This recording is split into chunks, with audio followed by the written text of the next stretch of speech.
Hello everyone, नमस्कार। तो आज हम बात करने जा रहे हैं समाधिपाद के 17वें सूत्र के बारे में। इससे पहले हम 15वें और 16वें सूत्र में समझ चुके हैं कि वैराग्य क्या था। ठीक है, 17वें सूत्र में हम जान रहे हैं ध्यान क्या है और कुछ हमारे ध्यान की जो स्थिति है उसके द्वारा हम संप्रज्ञात योग को कैसे प्राप्त कर सकते हैं। तो पहले हम जो स्थितियां हैं उनके बारे में जानते हैं और उन्हीं स्थितियों के बारे में यहाँ पर उन्हीं का जो भेदों का वर्णन है वही यहाँ पर 17वें सूत्र में दिया गया है। सूत्र कुछ इस प्रकार से है, ध्यान से सुनिएगा। वितर्क विचारानंदा स्मितानुगमात् संप्रज्ञातः। वितर्क विचारानंदा स्मितानुगमात् संप्रज्ञातः, ये हमारा 17वां सूत्र है। ठीक है, अब वितर्क, विचार, आनंदा और स्मिता, स्मिता नहीं अस्मिता। ठीक है, वितर्क, विचार, आनंद और अस्मिता, ये हमारी चारों के संबंध से, जब चारों के संबंध से युक्त चित्त की वृत्ति का जो समाधान होता है उसे ही हम संप्रज्ञात योग कहते हैं। अब ये आपके लिए थोड़ा ऐसे हो रहा होगा कि ऊपर ऊपर से जा रहा है। ठीक है, हम थोड़ा सा इसको, मैंने अच्छे से लिखा हुआ है, आप इसको एक एक शब्द को हम समझते हैं। तो जैसे कि मैंने आपको बताया कि ये 4 ध्यान की अवस्था है। ठीक है, भेद है ये 4। पहला जो है वो है वितर्क ध्यान। वितर्क ध्यान सबसे सरल है। ठीक है, इसमें क्या है, ये पहली स्टेज है। इसमें क्या होता है, जब हम ध्यान की अवस्था में बैठते हैं तो हम भगवान श्री कृष्ण की मूर्ति पर ध्यान लगाते हैं। ये मैंने एग्जाम्पल लिखा हुआ है, आप किसी के भी मूर्ति पर ध्यान लगा रहे हैं, यानी कि हमारे पास कुछ भौतिक चीज है जिसके ऊपर हम ध्यान लगा रहे हैं।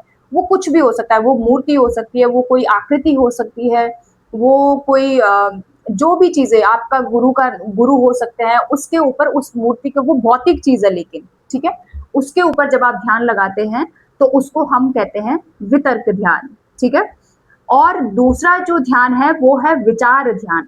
अब विचार ध्यान क्या होता है, ये वितर्क ध्यान से एक स्टेप और आगे की स्थिति है, जिसमें क्या होता है, जब हम ध्यान रूप रंग से हटकर सूक्ष्म भाव में लेकर जाते हैं, यानी कि जब हमारे पास अब भौतिक स्वरूप नहीं है उसका, ठीक है, लेकिन हम उसको क्या कर रहे हैं, अंदर ही अंदर उनके, जैसे हमने अभी, मैंने श्री कृष्ण की बात की थी कि श्री कृष्ण की मूर्ति पे हम ध्यान लगा रहे हैं, तो अब हम श्री कृष्ण से परे जाकर हम उनके प्रेम, जो उनका जो प्रेम है उसके ऊपर ध्यान लगा रहे हैं। ठीक है, उनका जो ज्ञान है उसके ऊपर, उस ज्ञान को महसूस कर रहे हैं। उस ज्ञान को महसूस करने के साथ साथ हम उसके ऊपर ध्यान लगाने की कोशिश कर रहे हैं।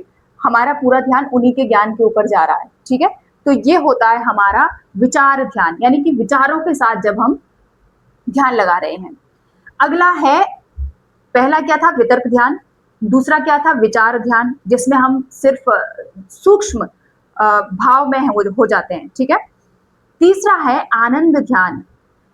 ये जो ध्यान है ये सूक्ष्म भाव से भी और एक आगे का स्टेप है। इसमें असीम शांति और खुशी प्राप्त होती है, तनाव और चिंताएं, और आप विचारों से मुक्त हो जाते हैं। आपको ना कोई विचार आ रहा है, ना तनाव है, ना चिंताएं हैं। आप एकदम स्वतंत्र महसूस करते हैं, आप खुश, आपको असीम शांति होती है और आप खुश होते हैं। और जबकि आपको ये भी नहीं पता कि इस अकारण ही, आपको कोई कारण नहीं पता है कि ये शांति आपको किस कारण से मिली है, या अशांति आपको या आप असीम शांति जो प्राप्त कर रहे हैं वो आपको किस कारण से मिल रही है, उसका आपको कोई कारण नहीं ढूंढ पाएंगे, यानी कि वो अकारण है। ठीक है, तो ये हमारी तीसरी स्टेज है। चौथी स्टेज है अस्मिता ध्यान। इसमें आपको आनंद की अनुभूति होती है। यहाँ पे आपका खुशी और शांति भी पीछे छूट जाती है और आप आनंद की अनुभूति करते हैं। सारी चीजें पीछे छूट गई, वितर्क ध्यान पीछे छूट गया, विचार ध्यान पीछे छूट गया, आनंद ध्यान पीछे छूट गया, और जो सबसे ऊपर आया वो है अस्मिता ध्यान, जिसमें आप एकदम आनंद महसूस करते हैं।